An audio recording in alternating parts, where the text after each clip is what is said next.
ketika kita bersyukur nanti Allah akan tambahkan dengan nikmat-nikmat yang lainnya.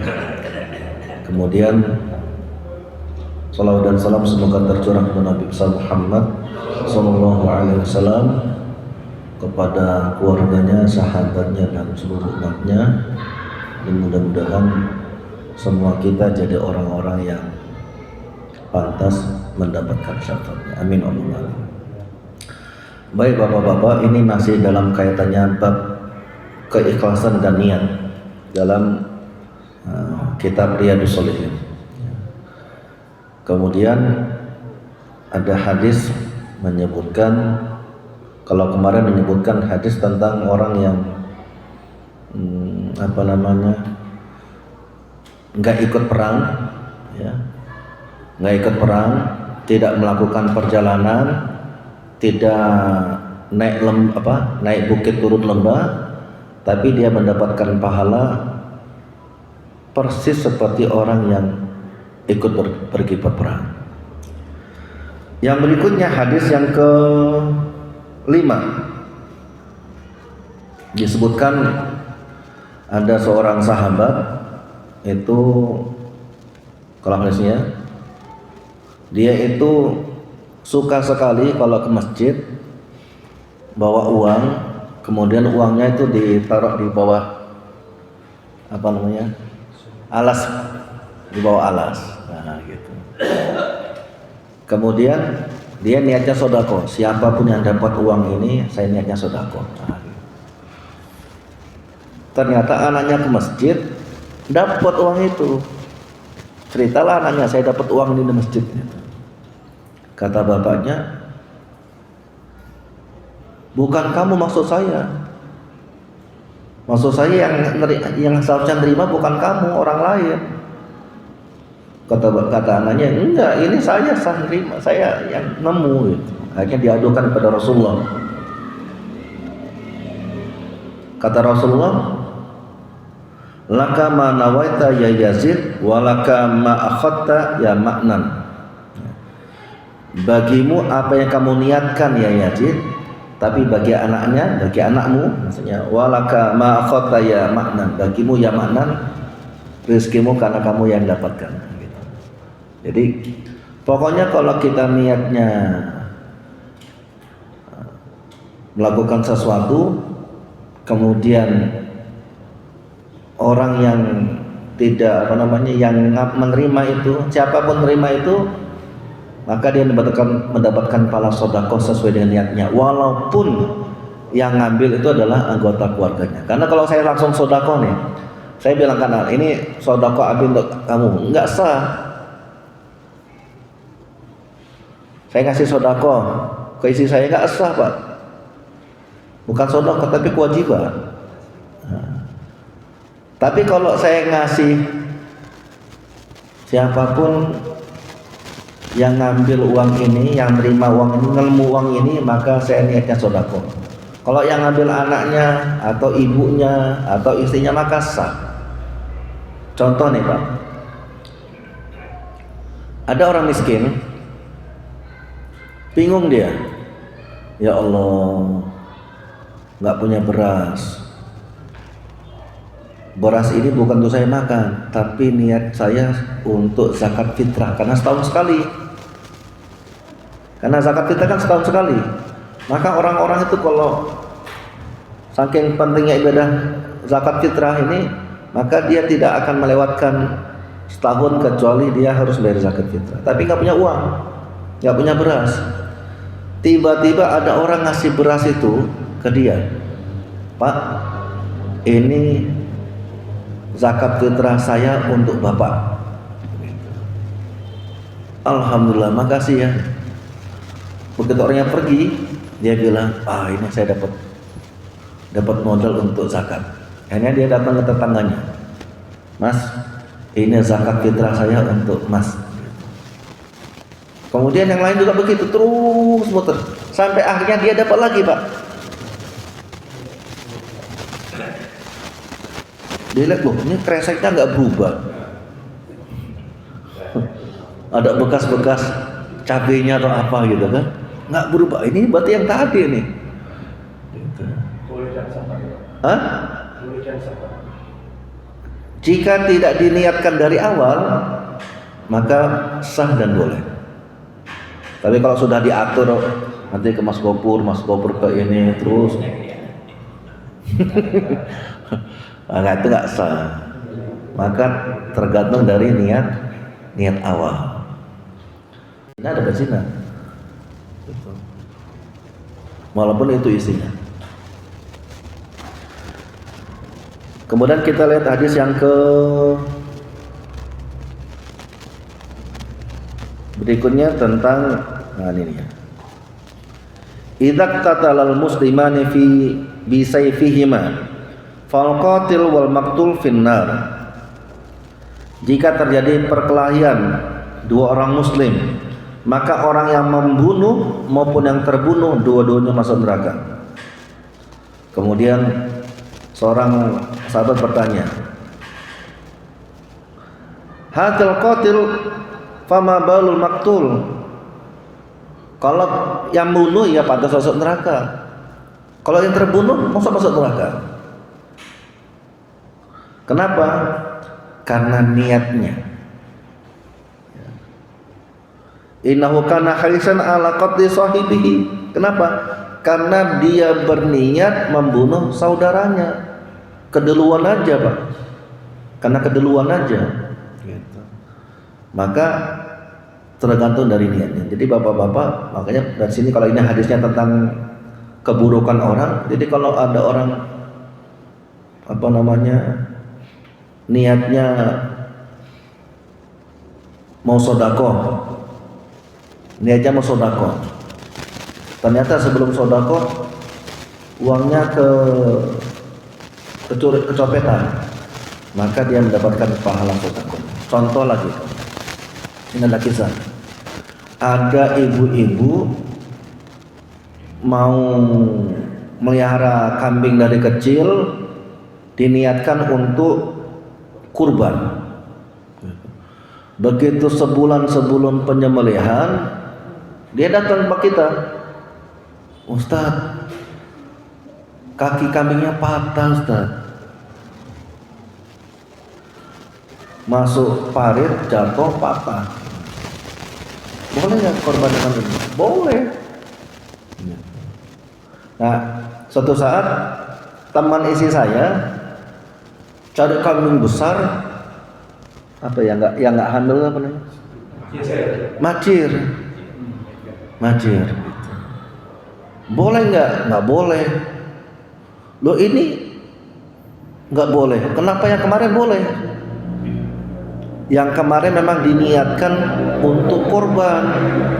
Ternyata kejadian, entah patah tanduk, entah kakinya patah. Tapi dari awal diniatkan untuk korban. Berbeda yang kemarin atau yang hari ini. Dia sengaja cari kambing yang murah untuk korban, dan yang murah itu yang cacat. Kan majur itu cacat. Bapak nikah sama perempuan kan kepingin perempuan itu yang punya anak banyak dan sehat, kan begitu. Penyayang dan punya anak banyak.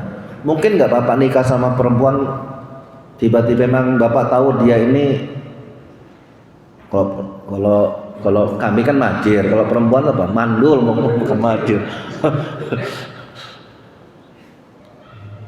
Nggak mungkin. Maka perempuan, mohon maaf ya, perempuan mandul itu dianggap cacat, sama dengan kambing majir dianggap cacat, nggak boleh. Gitu. Contoh lagi, pokoknya selama pemeliharaan sampai dia siap korban, bayarnya 500. Ya ternyata sapinya hilang. Maka bagi yang korban, kalau dia nggak punya uang lagi, dia sudah dianggap dapat pahala sesuai niatnya.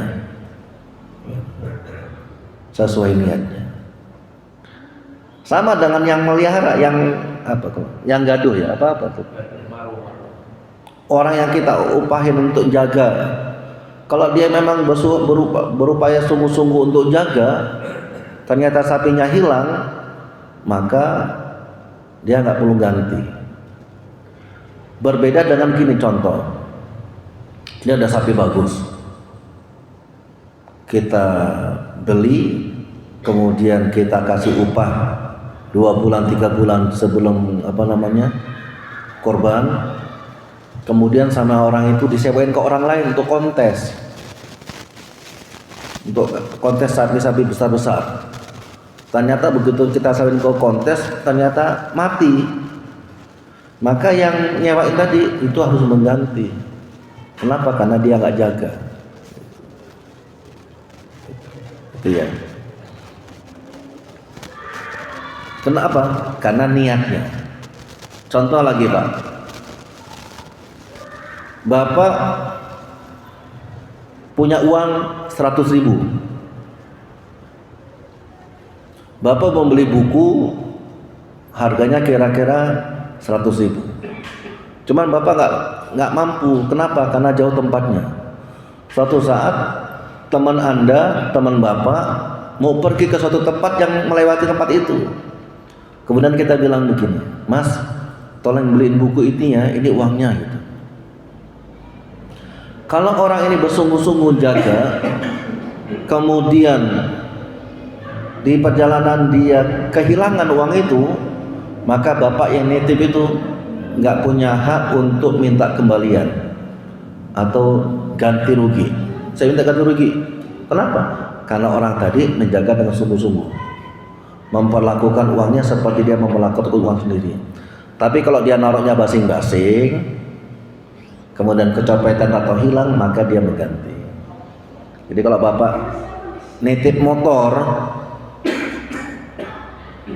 kemudian motor yang dititip malah hilang, bapak nggak boleh minta ganti kecuali orang itu lalai dalam menjaga motor itu. Kenapa? Karena tergantung dari niat awal. Sampai sini ada pertanyaan Pak? Dan ulama. Tapi mereka sepakat tentang lafaz niat dalam ibadah haji dan umroh. Labbaika hajjan atau labbaika umratan harus disebutkan.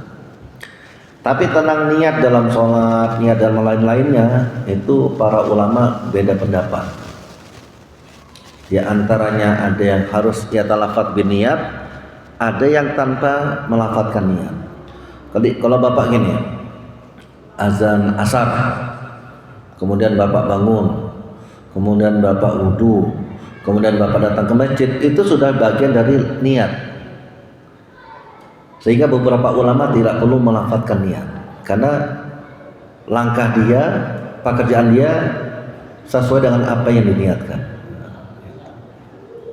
Tapi ada yang tetap melafadzkan niat, tetap harus melafadzkan niat. Kenapa? Karena untuk membedakan ini sholat maghrib, ini sholat subuh, ini sholat yang lainnya. Oke lah, sholat subuh, sholat pagi beda. Tapi dengan niat orang bisa membedakan.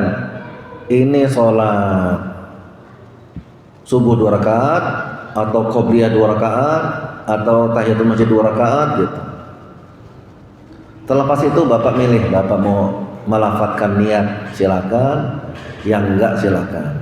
Jangan sampai gara-gara lafadznya sudah melafadzkan ternyata berubah.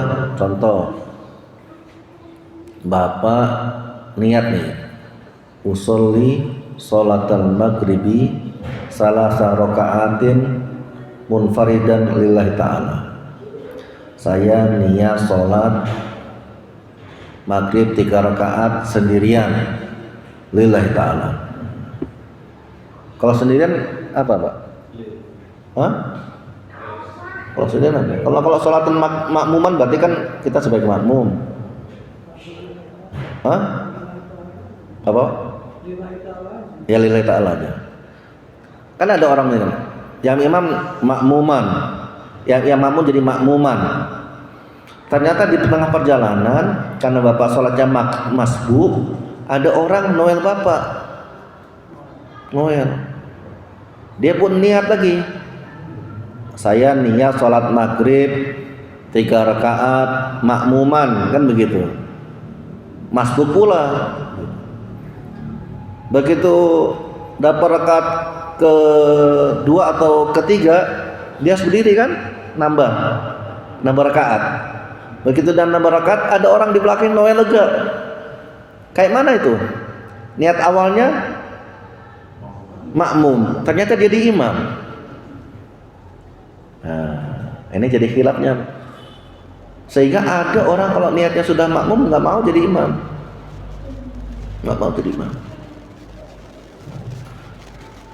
Cuman beberapa ulama itu kadang-kadang khilafnya khilaf fikihnya, khilaf lafadznya aja Pak. Prakteknya nggak. Kalau dia sudah niatnya sholat, apapun yang terjadi tetap sholat. Walaupun tadi niatnya makmuman, kalau dia dipilih jadi imam jadi imam. Saya pernah merasakan jadi imam Masjidil Haram. Saya pernah Pak datang ke sana pas maghrib gitu, kemudian sholatnya masbuk, dapat 2 rakaat gitu. Begitu rakaat ketiga dapat 1 rakaat. Begitu rakaat kedua saya berdiri gitu kan, artinya imamnya udah salam, saya berdiri.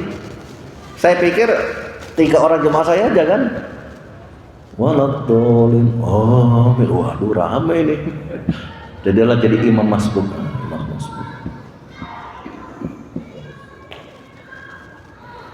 Jadi Bapak kalau mau pakai lafaz niat silakan, ya enggak silakan. Jangan gara-gara lafaz aja nanti sudah bubar masjidnya. Ada lagi? Ya batalin aja. Artinya niat itu kalau dia ada walaupun Bapak sholatnya khusyuk gitu ya, kemudian rakaatnya terpenuhi gitu ya, kan sholat itu dianggap sah Pak, rukun wajibnya terlaksana, terhindar dari yang membatalkan. 3 hal ini Pak, rukun wajibnya terlaksana, terhindar dari yang membatalkan. Kalau rukun wajibnya terlaksana tapi dia belum wudu, ya nggak sah.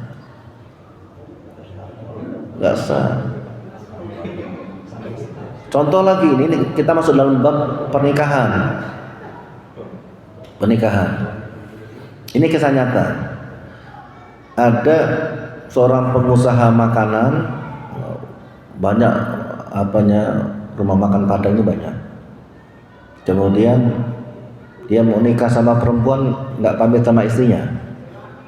Kemudian perempuan yang diisir itu dibawa ke satu pondok. Dia bilang, Pak Kiai, tolong nikahi saya dengan perempuan ini. Perempuan ini yatim piatu, nggak punya keluarga. Dinikahilah sama Pak Kiai. Padahal dia punya bapak, dia punya punya wali lah. Gitu. Pernikahan kayak gini nih batal secara syariah. Iya. Kecuali nanti bapaknya, kenapa kamu ini nggak bapak mati, udahlah. Karena saya cinta sama kamu, udahlah. Saya tanazul an haqi. Saya menurunkan hak saya, udahlah, saya terimanya lah gitu. Ya berarti pernikahan itu berjalan terus. Tapi kalau bapaknya pokoknya saya nggak terima, batal pernikahan itu. Walaupun yang menikahkan kiai, yang jadi masalah kiai itu juga nggak boleh menikahkan orang yang dia nggak kenal, tuh nggak boleh Pak, nggak boleh. Kalau dalam ilmu rijal, Anda disuruh mengkomentari orang yang nggak kenal, nggak boleh. Ini ada orang mau kita mau kita kasih nilai agar dia masuk dalam seleksi calon kepala desa. Gitu. Tapi Bapak nggak kenal dia. Siapa orang ini? Orang tuanya siapa? tinggalnya di mana, kerjaannya. Bapak nggak tahu, tapi bapak ngasih nilai, nggak boleh pak. Itu nggak boleh. Maka kalau dalam ilmu hadis itu pak, bapak kenal sama orang ini nggak? Kenal. Nah, baru nanti tanya lagi. Kira-kira hubungan keuangan bapak dengan dia ada nggak? Pernah nggak? Apa rasanya? Pelit atau enggak? Susah atau enggak? Kan begitu. Kalau dari awal nggak kenal, langsung dicoret pak, nggak kepake hadisnya, walaupun hadisnya bagus. Monggo. Orang tua kandung. Iya. Satu itu. Yang kedua, apakah urut-urutan wali itu kan dari orang tua, kakak kandung ya, terus kan yang laki-laki itu yang paman gitu ya. Itu apakah harus kalau yang pertama orang tua masih ada, itu dia tambah persetujuan bapaknya, tapi kakak kandung masih ada. Apakah kita begitu? Bisa ya? Iya. Tambah persetujuan orang tua. Jadi Kakak kandung masih ada. dalam bab pernikahan, ya, di antara syarat pernikahan itu adalah ada wali, ada saksi. Ada wali, ada saksi. Sekarang wali itu siapa? Bapaknya, ya, adik bapak, kakak bapak, kakek, saudara laki-laki, ya, itu bagian dari wali. Semuanya bisa menikahi. Tidak ada disebutkan afdal tertentu, enggak ada. Kalau seandainya bapaknya dia nolak, gitu, bapaknya menolak, maka boleh pakai wali yang lain, gitu. Pakai wali yang lain, boleh, gitu. Nanti paling diadukan ke hakim. Bahkan disebutkan kalau nanti ke pengadilan agama, nanti bapaknya dipanggil, kenapa nolak laki-laki ini? Gitu. Ternyata laki-laki ini orang soleh, ada penghasilan, gitu. Tapi bapaknya nggak setuju, maka nanti hakim yang memutuskan bapaknya harus setuju. Kalau nggak setuju kenapa? Kalau nggak setuju cari wali lagi. Gitu. Kalau alasan syar'i dia setuju, kalau nggak ini maka akan cari wali yang lain. Begitu Pak. Makanya kadang-kadang bapaknya nggak setuju, kakaknya setuju. Gitu. Ya berdosa kalau dia nggak menikahi. Makanya kalau ada laki-laki baik, agamanya bagus, ngelamar, itu bapak nggak bisa nolak. Kalau tambah pengetahuan ini ya. Iya. Di perantauan ya. Tahu aja dari ribet. Ada. Boleh. Jadi kalau nanti ternyata gini ya, perempuan tuh bohong. Kalau dia nggak punya orang tua, begitu sudah pulang, jadi selama dia belum berhubungan itu dianggap zina Pak. Sampai nanti ketika bapaknya itu menyetujui, udahlah saya ikhlas, saya maafin. Kan ada orang-orang tua kayak gitu. Ada orang tua kayak gitu. Kakaknya marah-marah tapi bapaknya adalah kadung gitu. Nah, makanya bapak-bapak, ini saya pernah mensiasati pernikahan. Ada satu anak perempuan nikah sama tentara. Jadi kalau saya nggak tahu persis, tapi ibunya mengeluhkan gini, anak saya kan mau nikah sama tentara. Wah, saya sulit bener nganterin terus saya ini. Belum tes ini sampai mohon maaf, sampai ada tes keperawanan segala ya, mohon maaf. Saya bilang, ibu serak gak sama calonnya? Ya, anaknya sudah suka, ya udah. Mohon maaf, ibu nikah apa sih istilah nikah? Nikah siri dulu. Nikah siri yang penting bapak ada walinya, ada saksinya, mungkin dilihat sama RT RW, udah nikah siri. Sudah itu ya udah, Kalau mereka sudah sah secara agama, biarin mereka goncengan ke lambung, biarin. Kan disuruh, mohon maaf ya, disuruh cek nyium bener itu Pak. Coba cium istri kamu itu. Kalau belum sah kayak mana? Coba pegang tangan istri kamu itu. Kalau belum sah kayak mana? Coba peluk. Udah. Tapi saya bilang, jangan campur dulu ya. Kalaupun campur, jangan kira-kira hamil dulu. Gitu. Nanti takutnya gini, begitu dia proses nikahnya ini, terus antara proses nikah yang resmi sama kelahiran anak gak nyambung gitu kan. Baru nikah 3 bulan langsung melahirkan, kan gak nyambung itu Pak. Itu gak boleh. Kemarin saya dihadapkan kasus lagi nih Pak. Jadi dulu bapak ibunya, halo, jadi bapak ibunya nikah itu dalam keadaan hamil.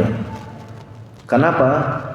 Karena waktu dilamar sama proses nikah itu kelamaan Pak, hampir setahun. Jadi ngelamar sama proses pernikahannya hampir setahun. Kemudian gimana? Begitu nikah 2 bulan lebih melahirkan. Sehingga anaknya itu, mohon maaf, dipastikan anak sebelum pernikahan sah, berarti bukan anak bapak itu, walaupun dia bahannya dari dia, spermanya dari dia. Jadi anak itu bin ibunya. Nah, terus gimana itu waktu nikahin itu? Kan cukup yang berdosa bapaknya. Jangan sampai anak itu, kan fitrah, anak dilakukan dalam fitrah. Jangan sampai nanti anak menanggung malu bapaknya. Akhirnya gimana? Saya bilang gini, bapaknya tidak sah untuk jadi wali. Tapi kalau disebutkan di majelis kan malu anaknya. Jadi perempuan itu dinikahi dulu secara agama, jangan wali hakim. Nanti tunjuk wali hakim sebagai wali, ada saksi dari pihak perempuan, sahih dari pihak laki-laki, dinikahkan dulu. Dan tidak disebutkan, kamu saya nikahkan dengan seorang perempuan yang tidak berwali, gitu ya. Dan walinya wali hakim, saya ditunjuk sebagai wali hakim dengan emas sebesar 3 gram dibayar kontan. Kemudian saya terimanya perempuan ini dengan mas kawin tersebut. Besok waktu pernikahan, bapaknya bilang, saya nggak sanggup menikahkan, minta Pak Wali. Nanti penyebutan anak itu bin bapaknya hanya rekayasa saja. Hanya rekayasa. Karena kalau dari awal langsung disebutkan nama bapaknya, bapak yang ngaminin ibunya itu langsung nggak sah Pak. Tapi karena sudah nikah yang kedua nggak apa-apa, nutup aib. Jadi nikah kedua itu nutup aib, tapi nikah pertama yang penting, akadnya itu Pak. Nah, ini ya kira-kira bapak-bapak ya. Makanya fikri itu pemikiran. Jadi yang diperangi itu bukan tubuh kita, bukan fisik, bukan pakai bom, bukan pakai peluru, tapi pakai pikiran. Caranya gimana? Kalau kita lawan orang Islam itu nggak akan menang, jumlahnya banyak. Apalagi kalau sudah takbir Allahu Akbar. Caranya gimana? Perangi pemuda-pemudanya. Caranya gimana? Rusak moralnya. Caranya gimana? Tawarkan dia perempuan, tawarkan narkoba, begitu Pak. Makanya hati-hati kalau jajan-jajan sembarangan tuh Pak. Lebih baik kita repot-repot ngasih makanan gitu ya, repot-repot bikin bekal daripada anak tuh makan permen-permen. Kadang-kadang kita, mohon maaf ya, ada minuman rasa rasa jeruk. Kalau kita bikin aja Pak dari jeruk kasih gula, itu belum tentu jadi rasa seperti itu. Ini ada minuman bahannya murah tapi bisa banyak, itu kan. Itu Pak ya. Ada lagi Pak? Ya. Monggo silakan. Masalah nikah siri tadi. Iya. Ini mohon supaya masyarakat ya jamaah lah gitu ya, tidak banyak yang jumpai bahwa nikah siri ini kan siapa? Syiah katanya. Jangan nikah siri. Iya. Nah, jadi kita diundang dengan dikaitkan dengan niat tadi, ya. Kemudian dikaitkan pula dengan nanti keturunan yang misalkan akan sering gimana menurut pandangan Islam ini. Ya. Jadi ada orang nikah siri itu, bapak-bapak, memang nikahnya memang diniatkan nikah, tapi ada problem catatan, gitu ya. Memang dia mau nikahi perempuan itu dengan problem, tapi ada problem catatan, usianya belum cukup, gitu ya. Memang negaranya ingin gini, maksudnya dilarang nikah siri itu, ya, adalah biar hak-hak perempuan itu terpenuhi. Tapi kalau nikahnya tidak tercatat, contoh, bisa aja perempuan itu karena tidak tercatat, kemudian perempuan itu minta pewarisan. Ini suami saya istrinya, ini anaknya. Kata pihak perempuan, mana buktinya? Mana buktinya kalau kamu istrinya? Kan gak ada catatan. Wali, saksi bisa aja orang ngaku-ngaku, tapi nggak sah. Makanya negara melarang orang untuk nikah siri. Tapi kan ada orang nikah siri ini memang niatnya memang mau nikah. Contoh tadi, kalau bukan suami istri goncengan kemana-mana, kemudian suruh nyium, kemudian suruh peluk, kan belum sah. Nah gitu Pak, belum sah. Jadi nikah siri itu hukumnya tergantung niat dari awal. Kalau nikahnya benar-benar memang untuk jenjang selanjutnya, ya nggak apa-apa. Gitu. Bukan nikah siri seperti, mohon maaf ya, laki-laki yang tadi, dia ada perempuan yang dia sir, dikasih iming-iming uang, kamu saya nikahin ya, gitu. Nanti gimana ya? Bisa lewat ustadz gitu. Makanya bapak-bapak nggak boleh Pak. Kalau ada bapak tahu perempuan ini nikah sama orang yang bapak tahu juga, boleh bapak nikahi siri. Karena peraturan, karena mungkin contoh, mungkin usianya belum cukup, tapi sudah kepingin banget daripada nanti zina, boleh. Tapi kalau bapak nggak tahu laki-lakinya, nggak tahu perempuannya, tiba-tiba bapak dikasih uang kemudian harus nikahin, nggak boleh Pak. Bapak tanggung jawab dunia akhirat itu Pak.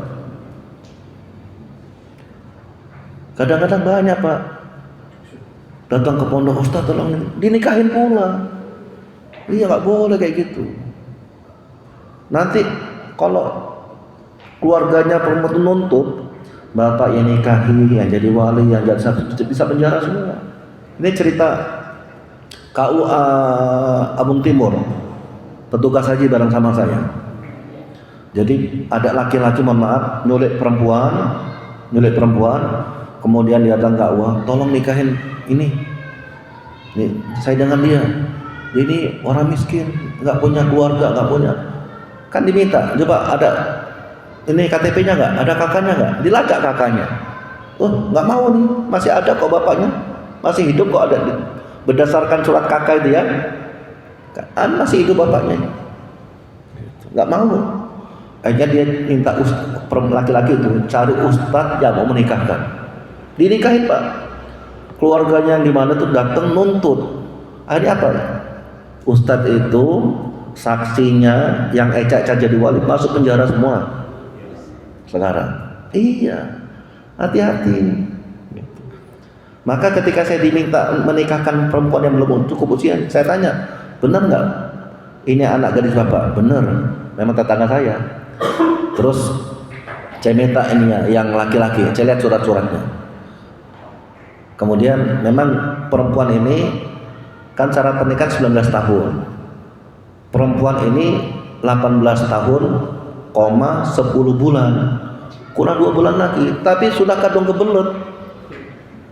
Gitu. Saya konsultasi, udah saya nikah. Itu kalau ada wartawan nggak jelas bisa jadi masalah juga itu, Pak.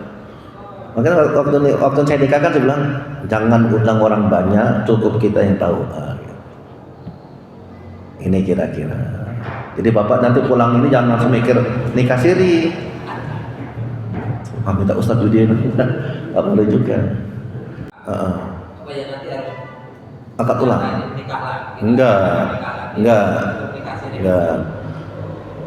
Jadi kalau ada orang sudah nikah siri, kemudian mau lapornya nggak tahu lah. Kalau bapak butuh pengakuan, bapak langsung ke pengadilan agama, nanti diisbatkan, diputuskan bapak sudah nikahnya, langsung dibikin catatan. Nah, yang jadi masalah adalah kalau sebelum bikin catatan kemudian sudah punya anak. Iya, masalahnya kalau nikah siri punya anak itu, Pak, kalau tidak tercatat nanti anaknya memang bin bapaknya, tapi kalau ada kejadian-kejadian pewarisan, bapaknya punya harta banyak, nggak bisa dapat itu. Tapi kalau dia ada catatannya, gitu ya, ada aktenya, ada macam-macamnya, nanti dia bisa nuntut, kalaupun nggak dibagi, bisa nuntut. Makanya negara datang itu bikin peraturan biar kalau punya anak resmi jadi anak kulam, ada hak dan kewajibannya begitu.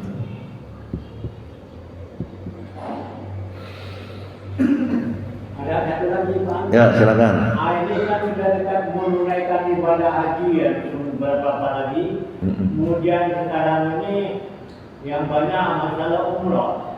Saya ini kejadian kasusnya di saya, masih saudara sepupu yang Nobel, dia sudah naik haji. Pak Timur, kenapa? Haji saya mudah-mudahan haji mabrur ya, biar mudah-mudahan. Saya sudah mengambilkan umrah, membadalkan umrah mertua saya, laki perempuan sama kakak saya, membadalkan umrah. Iya. Jadi aku buka dulu, badal umrah apa? Iya. Ada umrah itu bisa dibadal Iya. atau mengumrahkan orang. Apa ini di buku apa ada? Mungkin apa? Iya. Bisa membaca buku. Iya. Kalau kamu cuma stres, apa ada hukumnya badal umrah? Iya. Nah, jadi tolong gimana? Badal itu kan pengganti ya. Hah? Badal kan pengganti kan. Iya. Nah, kalau ada Mengambilkan yang maksudnya mengambil. Iya. Siapa? Tanpa orang mengambilkan yang sudah mati. Iya. Kalau ada orang punya hutang, orang tua kita punya hutang. Kalau kita membadalkan bayar hutangnya sah nggak, Pak? Sah. Kemudian kalau ada seorang ustadz, kemudian dia nggak sanggup berkurban, kemudian saya membadalkan kurbannya, sudah saya badalin kurban bapak, saya kasih uangnya saya cumankan kurbannya atas sama Ustadz Fulan, sah nggak, Pak? Sama. Haji boleh nggak dibadalin? Boleh. Umroh juga boleh. Jadi waktu saya haji itu kan pertama umroh dulu. Umroh untuk saya dulu, karena saya belum umroh. Begitu yang kedua, saya umrohin ibu saya. Begitu ketiga, saya umrohin istri saya. Begitu yang keempat, saya umrohin bapak saya. Boleh. Nah, bahkan saya pernah ketemu sama bapak-bapak yang waktu berangkat itu 17 kali dalam umroh, Pak. Bukan dalam 17 kali perjalanan, enggak. Ketika datang itu umroh, nanti sore keluar lagi dia ngambil mikot, datang situ lagi umroh lagi ke sana. Jadi guru-guru dia, teman-teman dia diumrohin, enggak apa-apa. Mewakili gitu. Tapi bedanya umroh sendiri berbeda dengan rasanya dengan umroh diumrahin orang. Beda rasanya, pengorbanannya beda. Gitu. Apalagi kalau sudah sisa-sisa capek-capek itu, beda rasanya. Terlepas nggak minta izin dulu berangkatnya di umrohkan ya? Enggak apa-apa, nggak apa-apa. Tanpa izin nggak apa-apa. Dan sebaik-baiknya ibadah itu kan hadiah adalah hadiah yang tidak disebutkan. Bapak sudah saya doain loh. Belum tentu. Jadi sebaik-baik ibadah atau sebaik-baik doa itu orang lain yang kita doakan nggak tahu kalau kita berdoa untuk dia. Pak sudah saya doain, belum tentu dia doain. Gitu. Jadi umroh atas nama orang membatalkan umroh sah. Sebagaimana haji dibatalkan sah. Cuman masalahnya kadang-kadang kita ingin sebut Indonesia aja nih Pak ya kebanyakan haji gitu ya. Kalau negara-negara lain nggak ada. Umroh, ya itu kan ibadah, nggak usah disebutin lah. Pak haji ini sholat gitu ya, bapak sholat kan juga enggak kan. Jadi kalau ibadah nggak perlu sholat. Cuman kadang-kadang kita ini kalau nggak disebut marah. Aku nih haji udah 2 kali. Nanti Pak Haji Slamet udah 2 kali haji. Oh iya. Pak Umroh. Haji itu yang bermana biayanya besar. Iya. Ngantrinya gitu. Ini kira-kira Bapak ya. Insyaallah besok kita pindah ke bab taubat. Kita besok insyaallah pindah ke bab taubat. Allah alam bersama, mudah-mudahan Allah berikan pada kita berkah. Kita tutup bersama dengan doa kafaratul majelis. Subhanakallahumma wa bihamdika asyhadu an la ilaha illa anta astaghfiruka wa atubu ilaik. Assalamualaikum warahmatullahi wabarakatuh.